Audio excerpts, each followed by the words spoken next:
സംസ്ഥാനത്ത് ശക്തമായ മഴ തുടർന്നുകൊണ്ടിരിക്കുകയാണ്. വടക്കൻ കേരളത്തിലെ ജില്ലകളായ കാസർഗോഡ്, കണ്ണൂർ, മലപ്പുറം ജില്ലകളിൽ റെഡ് അലർട്ട് പ്രഖ്യാപിച്ചിരിക്കുകയാണ്. കോഴിക്കോട്, വയനാട്, പാലക്കാട് ജില്ലകളിൽ ഓറഞ്ച് അലർട്ടും പ്രഖ്യാപിച്ചിട്ടുണ്ട്. മേഖലയിൽ കനത്ത ജാഗ്രതാ നിർദ്ദേശമാണ് പുറപ്പെടുവിച്ചിട്ടുള്ളത്.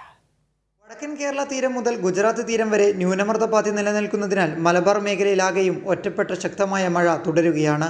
മലയോര മേഖലകളിലും നഗരപ്രദേശങ്ങളിലും തുടർച്ചയായി മഴ പെയ്തുകൊണ്ടിരിക്കുകയാണ്. പലയിടത്തും നാശനഷ്ടങ്ങളും റിപ്പോർട്ട് ചെയ്തു. എല്ലാ ജില്ലകളിലും മണിക്കൂറിൽ 40 കിലോമീറ്റർ വേഗതയിൽ വീശിയേക്കാവുന്ന കാറ്റിനും സാധ്യതയുണ്ടെന്ന് കേന്ദ്ര കാലാവസ്ഥാ വകുപ്പ് മുന്നറിയിപ്പ് നൽകിയിട്ടുണ്ട്.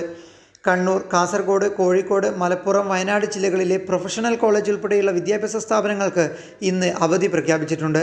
നേരത്തെ നിശ്ചയിച്ച പരീക്ഷകൾക്ക് മാറ്റമില്ല. കേരള, കർണാടക, ലക്ഷദ്വീപ് തീരങ്ങളിൽ ഉയർന്ന തിരമാലയ്ക്കും ശക്തമായ കാറ്റിനും സാധ്യതയുള്ളതിനാൽ മത്സ്യബന്ധനത്തിനും വിലക്ക് ഏർപ്പെടുത്തിയിരുന്നു.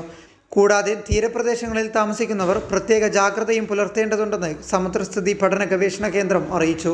കൈരളി ന്യൂസ്, കോഴിക്കോട്.